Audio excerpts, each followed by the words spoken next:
বন্ধুরা, আমার কিন্তু রান্নাবান্না কমপ্লিট হয়ে গেছে আর সব গ্যাস ট্যাস মুছে বাসনপত্র মেজেও চলে এসেছি।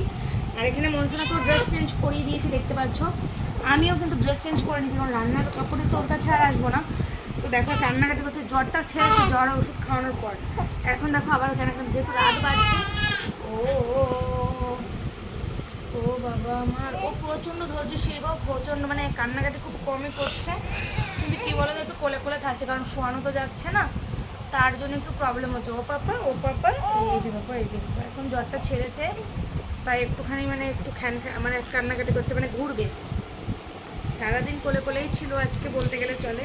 একবার জেম্মার কোলে, একবার ওর বড় দিদির কোলে, একবার ঠাকুমার কোলে, সবার কোলে কোলে কোলে করেই থাকছে।